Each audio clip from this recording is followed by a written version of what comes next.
हर किसी की एक प्रेम कहानी होती है, लेकिन हर कहानी का हीरो शशि कपूर और हीरोइन जेनिफर केंडल नहीं होते।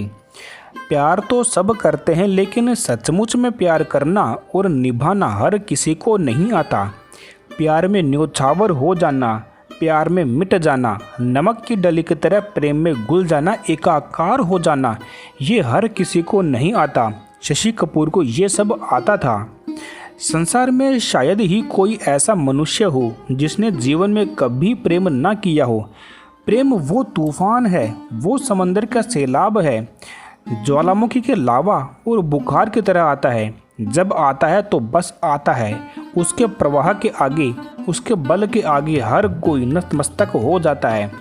जब उम्र आती है, जब हार्मोन शरीर में उबाल मारने लगते हैं, तो कोई न कोई ऐसा होता ही है जिसके मोहब्बत में दिल गिरफ्तार हो जाता है। इस प्रेम का बहुत सारा श्रेय तो प्रकृति को, हमारे जैविक संरचना को, जीवन की जरूरत और कुल मिलाकर टेस्टोस्टेरोन और एस्ट्रोजन को जाता है। इस भरोसे और रास्ते से गुजरी प्रेम कहानियां भी सुंदर ही होती है, लेकिन वो ऐसी कहानियां नहीं जिनके जिक्र भर से आपका सिर आदर और करुणा में झुक जाए, आत्मा पिघलकर नदी बन के बह निकले। संसार की अनगिनत प्रेम कहानियों में ये एक कहानी ऐसी है जिसकी स्मृति भर से आपका सिर आदर से झुक जाएगा, दुख से कातर हो उठता है।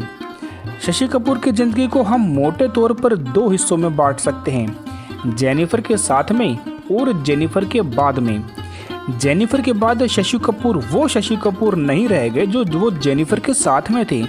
मानो उनकी देह और आत्मा का एक हिस्सा हमेशा के लिए उनसे जुदा हो गया और वो फिर कभी संपूर्ण नहीं हो पाए। जेनिफर की मृत्यु 1984 में हुई थी। उनके जाने के बाद शशि कपूर 33 साल तक जिंदा रहे, लेकिन उस तरह नहीं जिए जैसे वो 1984 से पहले जीते थे। वो पूरी जिंदगी जेनिफर को खोने के दुख से, उस अभाव से कभी उभर ही नहीं पाए। वो दोबारा कभी पहले जैसे हो ही नहीं पाए जैसे वो पहले थे।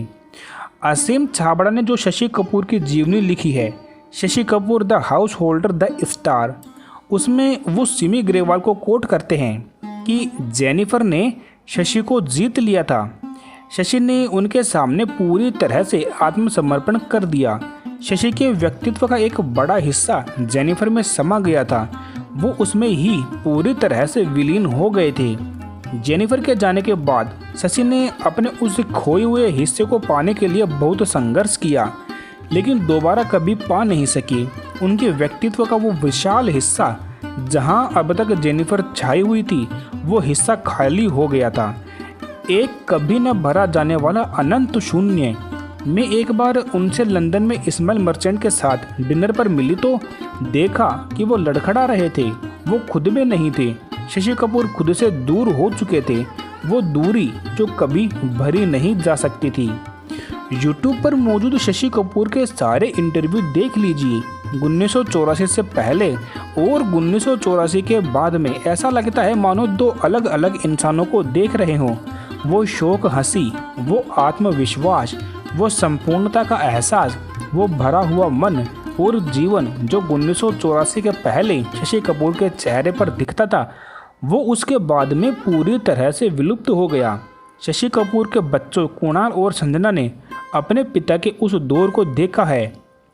तकरीबन 2 दशक पहले कुणाल कपूर ने एक इंटरव्यू में उस वाक़े का जिक्र किया था जब डेथ बेड पर पड़ी जेनिफर के पास शशि लंदन पहुंचे। जेनिफर को दुनिया भर के डॉक्टरों को दिखाया जा चुका था। लाखों डॉलर खर्च करने के बाद भी डॉक्टर अपना आखिरी जवाब दे चुके थे। जेनिफर के बचने की कोई उम्मीद नहीं थी। शशि उनके सामने तो मजबूत बन के खड़े रहे, लेकिन उस कमरे से निकलने के बाद वो पूरी तरह से फूट फूट कर रोने लगे, दहाड़े मार कर रोने लगे। ऐसा लग रहा था कि शशि की सांस अभी रुक जाएगी। बच्चों ने अपने ताकतवर, सफल और समृद्ध मजबूत पिता को इतना कमज़ोर, इतना निरीह और इतना लाचार पहले कभी नहीं देखा था। कुणाल उस समय 25 साल का था और छोटी बहन संजना सिर्फ 17 साल की थी। हिंदी सिनेमा का अपना दौर का सबसे ज़्यादा रोमांटिक हीरो, जिसके गालों के डिम्पल और कमनीय मुस्कुराहट पर लड़कियां जान छिड़कती थी, वो जिंदगी से बेजार हो रहा था। जेनिफर की मृत्यु के बाद बहुत सारे लेखकों, पत्रकारों और संपादकों ने शशि कपूर की प्रेम कहानी जानने की कोशिश की, उस कहानी को किताब में दर्ज करने की और लिखने की कोशिश की, लेकिन शशि ने इस बारे में कभी बात नहीं की। असीम छाबड़ा की किताब भी शशि कपूर की जीवनी से ज़्यादा उनके सिनेमा का विश्लेषण है, जिसमें उनके दौर के अन्य अभिनेताओं, फिल्म निर्माताओं, कलाकारों, परिवार और मित्रों के उदाहरण तो आते हैं, लेकिन शशि के मुंह से सुनाई गई उनकी खुद की प्रेम कहानी कभी नहीं आती, क्योंकि शशि कपूर इस बारे में कभी बात ही नहीं करते थे। ये रिश्ता उनके लिए इतना ज़्यादा निजी और इतना पवित्र था कि वो इसे किसी के साथ भी बांटने को तैयार नहीं थे। दुनिया के साथ तो बिल्कुल नहीं।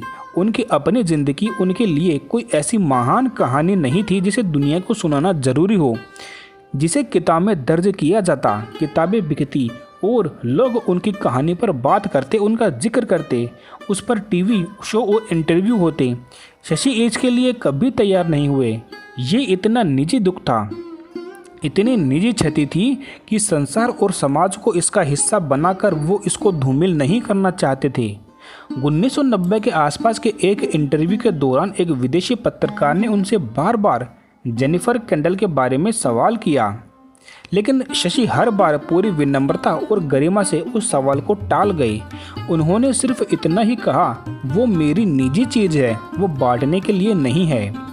एक बार अपने मन में झांक कर देखिए, वो क्या है जो हम कभी किसी से नहीं बांटते, किसी से नहीं कहते। वो सबसे गहरा दुख, सबसे गहरी चोट, सबसे निजी पीड़ा। 19 साल का एक नौजवान लड़का एक थिएटर शो के दौरान 24 साल की लड़की से मिलता है। ये सचमुच में पहली नज़र का प्यार था। शशि कपूर अभी भी बेमकसद आवारा अपनी मंजिल की तलाश में भटक रहे थे। 27 फरवरी 1934 को लंदन में जन्मी जेनिफर कैंडल तब तक ब्रिटिश थिएटर की मशहूर और स्थापित अदाकारा बन चुकी थी। जेनिफर एक बड़ा नाम था और शशि कपूर अभी भी गुमनाम थे। जेनिफर के पिता किसी हाल में इस शादी के लिए राजी नहीं थे। वो शशि कपूर के देसी कपड़ों से लेकर उनकी हिंदुस्तानी एक्सेंट वाली अंग्रेजी तक का उनका मुंह पर मजाक उड़ाते। उन्हें लग रहा था कि ये इंडियन गंवार लड़का उनकी अंग्रेज, खूबसूरत और नफीस बेटी के लायक नहीं है। हमें ऐसा लगता है कि शशि कपूर पृथ्वीराज कपूर के बेटे थे तो बड़े ऐशो आराम और शानो शौकत में पले होंगे, लेकिन ऐसा नहीं है। शशि की जेब में उस वक्त पैसे नहीं होते थे। जेनिफर की जेब में भी नहीं। उस मतलब जब वो दोनों साथ में डेट कर रहे थे उस वक्त दोनों के पास में पैसे नहीं हुआ करते थे। उनकी बेटी संजना का कहना है कि जब मेरे पेरेंट्स डेट कर रहे थे तो उनकी आर्थिक हालत कोई बहुत ज़्यादा अच्छी नहीं थी। वो कम सोते थे, कम खाते थे और सड़कों पर साथ भटकते हुए इस तलाश में रहते थे कि कुछ कहीं से कुछ सस्ता खाना हमें मिल जाए। वो इस कोशिश में रहते थे कि एक सस्ता पराठा खरीदकर आधा आधा खा ले। उसी समय जब वो किसी महंगे रेस्तरां के सामने से गुजरते तो देखते कि मेरे नाना जेफरी कैंडल उस रेस्तरां में महंगा भोजन कर रहे हैं। उनके सामने ढेर सारे पकवान और बियर हैं, लेकिन पिता उस रेस्तरां में नहीं जा सकते थे। नाना उनके बॉस थे और पिता उनके मामूली कर्मचारी। वो अपने बॉस की बेटी को डेट कर रहे थे। उनके पास कोई और रास्ता नहीं था सिवाय इसके कि वो तूफान में कूद पड़े। जब जेनिफर के पिता इस शादी के लिए नहीं माने तो उन्होंने अपने पिता का घर छोड़ दिया और उनका खड़ा हुआ विशाल साम्राज्य छोड़ने का फैसला कर लिया और दोनों ने भागकर शादी कर ली। शशि तब 20 साल के थे और जेनिफर 25 साल की। सबसे सुंदर बात यह है कि दोनों को कच्ची उम्र में लिए गए अपने उस फैसले पर कभी अफसोस नहीं हुआ।